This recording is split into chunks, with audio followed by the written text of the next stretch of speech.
Up next, moving on to another artist, Paul Cezanne.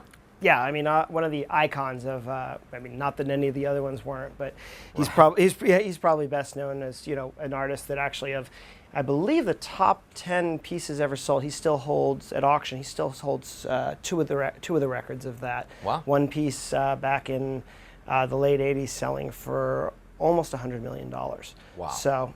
This is not a small ticket guy by any stretch of the imagination, and Certainly not. and we've got Les Grands Baigneuses, the great bathers, which is a famous piece of subject matter.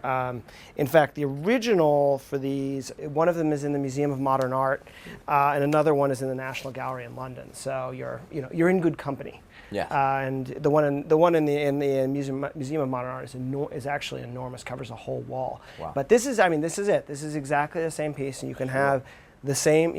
This is by the artist, and you have the same thing that the Museum of Modern Art in New York has, which I is love the mural feel of this. There's so much going on. It's so wide stretched. There's so many figures here. This is definitely the most that we've seen yet here today. I mean, so many different figures with such great attention. But again, the details are skewed. Where exactly are they? Is it, you see a tree there. You see a really fantastic sort of ruggedly designed tree. This is, in the woods. This is very human in all of the details you see here. I love this one. Yeah, and this is actually, I mean, if you really look carefully at it too, if you look at the characters, they're starting to actually become less human. In fact, Yeah. this is kind of an important moment, particularly with regard to where we're going with contemporary art. This is sort of a precursor to Gauguin and the Tahitian pieces. You're starting to see these pieces that are much more.